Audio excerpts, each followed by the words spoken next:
ஸ்க்ரேபர். நம்ம நோஸ் மேலே இருக்கக்கூடிய பிளாக் ஹெட்ஸ் இதெல்லாத்தையும் எடுக்கிறதுக்கு ரொம்ப உதவியாக இருக்கும். ஏன்னா ஸ்க்ரப் பண்ணி முடித்தோடனே போர்ஸ் ஓப்பனாக இருக்கும். ஸோ அந்த டைமில் நம்ம இந்த black heads white heads remove பண்ண முடியும்.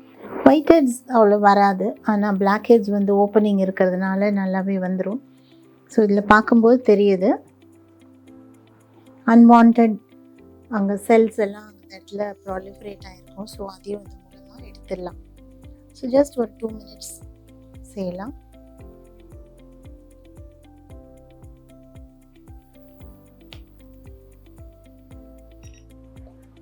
அடுத்ததாக நான் செய்ய போகிறது என்ன அப்படின்னா, அவங்களுக்கு க்ரீம் வச்சு மசாஜ். ஸோ இந்த பிரைடல் ஸ்பெஷல் க்ரீம் அப்படின்னு சொல்கிறது இது வந்து ஃபுல்லாக நரிஷ்மெண்ட். ஸோ நம்ம ஸ்கின்னுக்கு வேணுன்ற vitamin A, vitamin B, C எல்லாமே இதில் இருக்குது. விட்டமின் இ கூட இருக்குது. நல்லா நம்ம ஸ்கின்னுக்கு வேணுன்ற ஊட்டச்சத்தை இது மூலமாக கொடுக்கலாம்.